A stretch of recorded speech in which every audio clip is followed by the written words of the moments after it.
Ukraine is a mess. Don't blame Donald Trump for that. Well, 1 minute. 1 minute. Okay. Ведущих стран Европы. Ja, wir brauchen die NATO. We are present everywhere, from Lithuania to the Sahel, to Afghanistan, to Iraq, to Lebanon.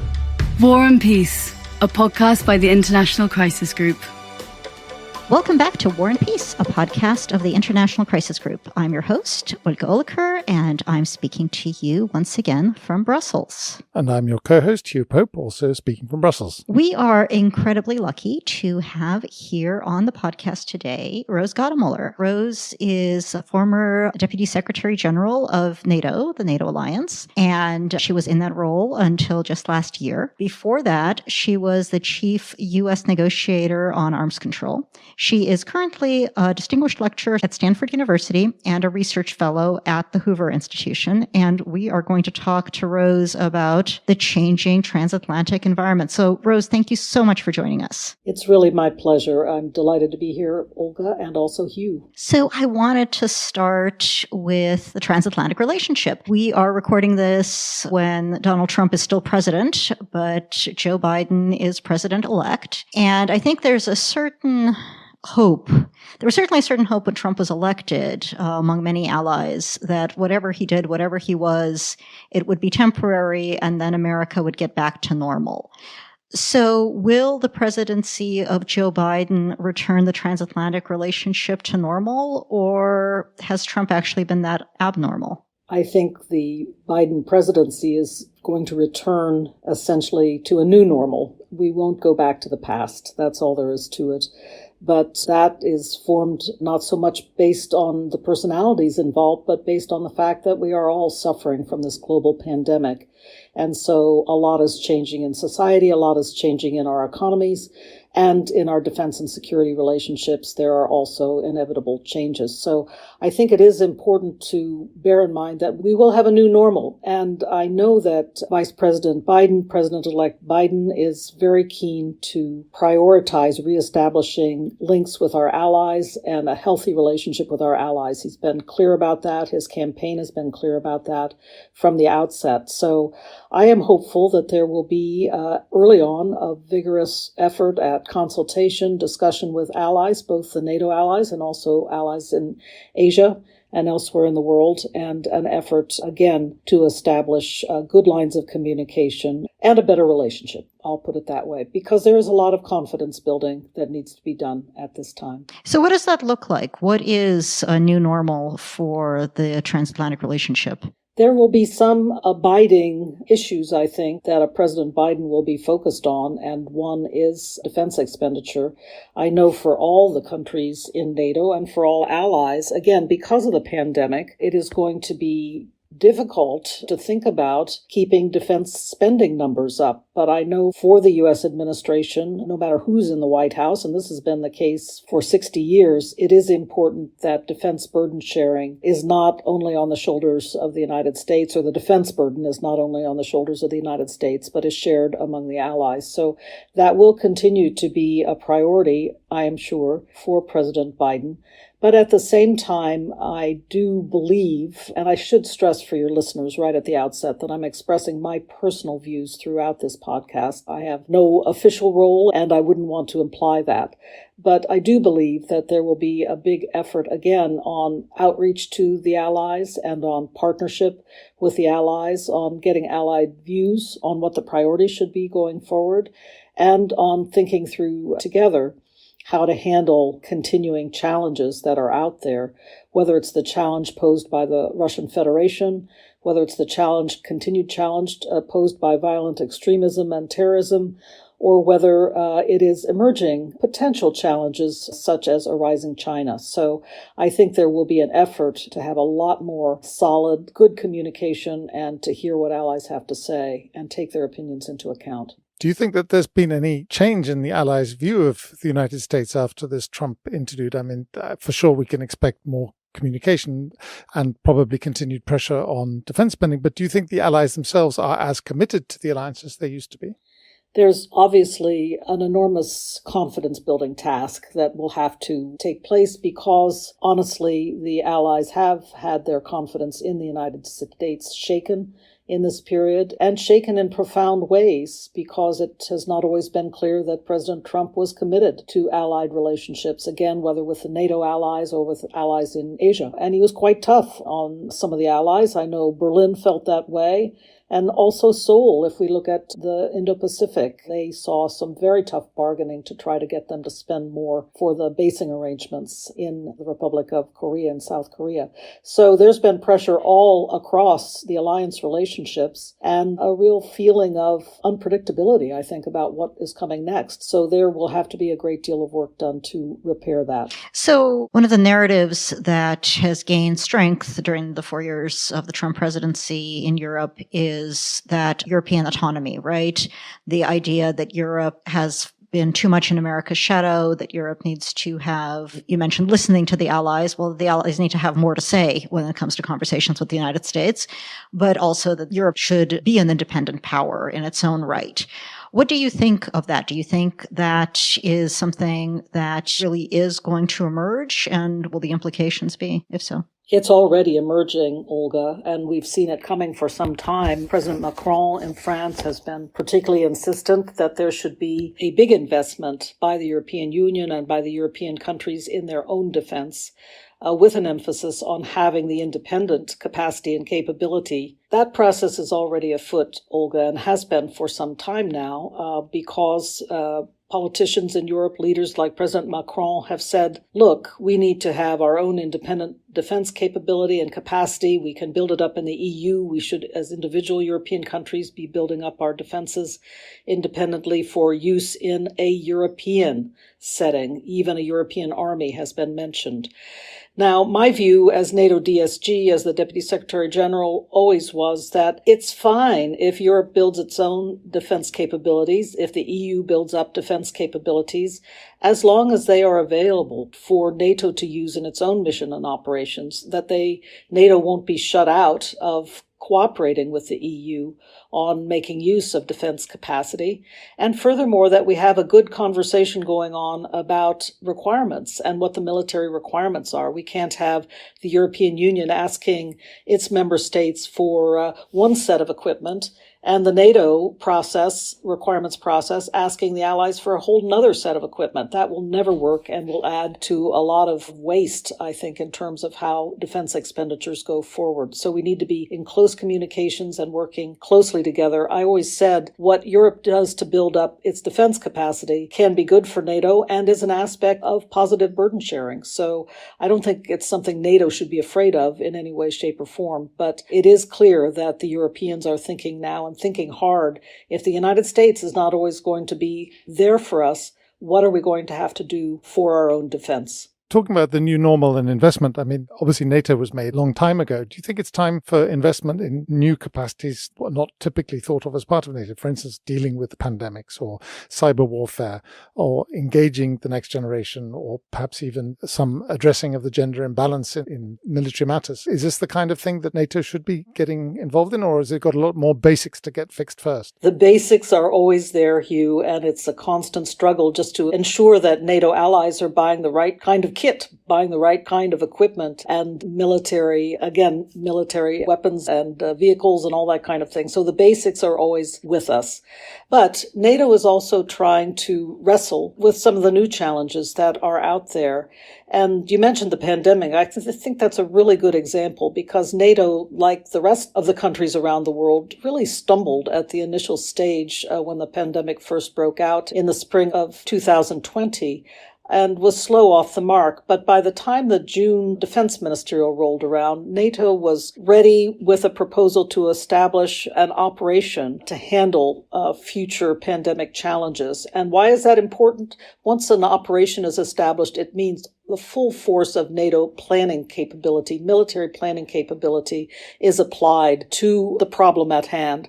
And in this case, it has led to some very significant readiness for the next stage of the pandemic, which we are in the midst of right now.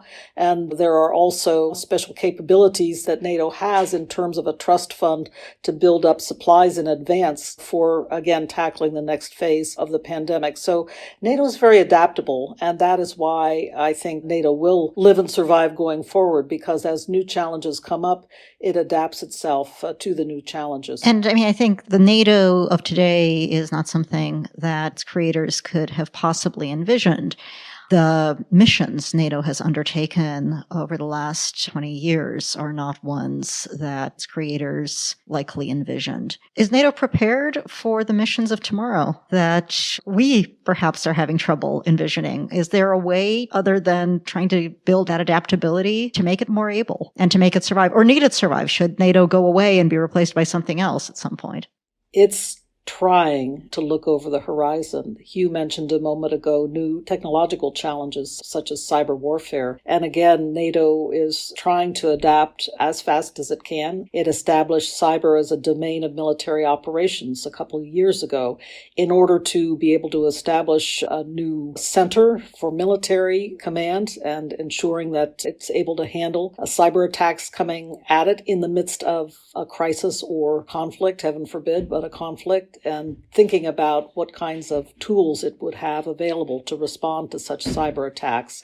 Every day, of course, NATO has to handle the challenges of cyber attacks. Every big institution, particularly military institutions, is under 24/7 attack by bad actors in the cyber sphere. So that's something that goes on routinely. But in terms of thinking about the warfare challenges of cyber technology, NATO's trying to get ahead of that curve as well. So that's an example, I would say, across the board.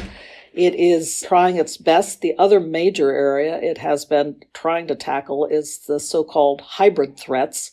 Sometimes cyber threats are also hybrid in nature, but hybrid threats, they range much more widely, even to little green men, such as those who went into Crimea in 2014. So NATO is trying to think ahead in that sphere as well. And believe me, it's not easy to keep looking over the horizon, but I have a feeling that NATO will do its best and continue to do its best in that regard. I often think of hybrid threats as whole of government approaches used by adversaries or potential adversaries. But that means that they often do require whole of government responses. And NATO is an alliance of multiple governments. How good is it at integrating all of these various tools? It's a military alliance, but as you say, the threats and the challenges are often not military. That's a very good point, Olga, and NATO clearly is a defensive alliance. That is what imbues its every action, is the notion of being a defender for its member states against military threats. And you're quite right that the hybrid threats are with us in every sphere of national activity these days. But NATO, it's an old saying, but NATO has to stick to its knitting. And so it really does try to stay in the defense and military space because, for one thing, NATO has relatively few resources for the massive effort to ensure that its members are defended from attack. And furthermore, it is not in itself any kind of federal organization, and the nation states who are members of NATO, they have their own governments to handle the wide breadth of problems. Those member states of NATO who are also member states of the EU, of course, many more executive functions in the EU, but again, NATO stays out of that EU territory. It's a much focused organization and will continue to be so. War and Peace, a podcast by the International Crisis Group. You're listening to War and Peace, a podcast of the International Crisis Group, and we are speaking to Rose Gottemoeller. Rose, talking about these very wide array of threats from bad actors, as you call them, outside is all very well. But today, inside NATO, there are some frictions, especially in the Eastern Mediterranean, where we see allies in the alliance taking different sides in Syria, in Libya, and in the East Mediterranean. We've even seen military exercises taking place very, very threateningly to each other. How do you think NATO can get over this? NATO has always had frictions on the inside from its very first years. I like to remind people that there were tense times over some of the governing systems among the original NATO member states. For example, in Portugal, Salazar was in control for the first decades of Portugal's membership in the alliance, and that authoritarian regime was followed by others, including in Greece, military coups, Turkey, etc. So there have always been some difficult situations inside the governments of NATO member states to contend with. So I think that what NATO can do, once again, is focus on what NATO does best, and that is insist on its values, the values that are incorporated into the Washington Treaty, incorporating democracy and the rule of law, pressing those principles on all member states, and being very mindful of evolutions that are taking place in those member states over time. And indeed, member states do come out of these situations and move on to better times. And so that is something that NATO always works to encourage and will continue to do so. In terms of the specific crisis that's been faced in the Eastern Mediterranean, it's a good example of, I think, how NATO can encourage movement in the right direction. And that is that the leadership of NATO, the Secretary-General, the military leadership, and the command structure of NATO have been working very closely with the Greeks and the Turks to try to bring these two member states to the table, to have some technical talks to begin with, to work out ways to bring the temperature down and to address the crisis. And so NATO can play that kind of facilitating role, again, to encourage things in the right direction. But in the end of the day, it must stand firm for its own principles. It can speak out very clearly, and again, the leadership does, but member states have their own sovereign governments, and that is sometimes the way things go, not quite in the right direction. As we like to say, and as Secretary General Stoltenberg frequently says, we are an alliance of 30 democracies, and 30 democracies vote in different ways at various times, and so NATO must bear that in mind. Will NATO become an alliance of more than 30 democracies? Well, the door is open. The Republic of North Macedonia joined NATO. At my time at NATO, Montenegro also joined. So still on the list from the Bucharest summit are Georgia, Ukraine, and Bosnia and Herzegovina. And so the door is definitely still open to NATO membership. And do you expect all of those countries to become NATO members? Maybe not tomorrow, but I like to remind people, if you stand outside NATO headquarters, there's a wonderful timeline etched in the memorial in front that shows the line from the original members back in 1949 all the way up through when Spain finally entered in the mid-1980s, all the way up to now when we have the newest member states entering in. So that's a 70-year history. And NATO, I am quite sure, will be here for another 70 years. What if peace breaks out? I mean, NATO's mission has shifted. NATO's view of who the adversaries are has changed. For a while, actually, it seemed that peace had broken out, right? In the 90s, NATO stuck around. Does NATO have a purpose if Russia and NATO members find a modus vivendi? Does NATO have a purpose as the Europeans become stronger, as the Americans perhaps turn inwards? Is NATO the solution to the transatlantic security equation? I see NATO as having an abiding role, and you raised the example of when peace last broke out in the early 1990s. That was a period when we began to see increasing threats of violent extremism and terrorism, and in fact, a decade later, in September of 2001, we had the 9/11 attacks. So that is when NATO turned its purpose both to out-of-area operations, but also to the fight against terrorism. Sadly, I don't think that fight is going to end anytime soon. It would be wonderful if it did, but I don't see it ending anytime soon. And again, the enormous military capability and capacity that NATO represents, to have 30 countries who are able to fight together in a coherent way, have interoperable capabilities. This is a good deal of future stability and security, I would say, for the world as a whole, not only for Europe. But I do want to emphasize that the center of gravity for NATO will always be in the transatlantic space, determined by its members in North America, that is the United States and Canada, and by the members on the European continent. I don't see NATO, for example, as NATO becoming a big actor in the Indo-Pacific. It will always have its center of gravity in the transatlantic arena. Olga's talked about peace breaking up, but it doesn't quite look that way, does it? We seem to see actors in Ethiopia, in Azerbaijan and elsewhere, Turkey, using military force as a way to settle things and actually doing so sometimes with some success. What does that say about the environment which NATO is working in, especially since we've seen in the last 6-7 years Russia really moving forward in Ukraine and even expanding elsewhere its influence? Does that mean that NATO is less of a deterrent, or am I misunderstanding it? I think NATO has been an effective deterrent on behalf of its member states, which is its overarching purpose. I was very impressed at the way NATO responded quickly to the Russian incursion into Crimea and destabilization of the Donbass in eastern Ukraine in 2014.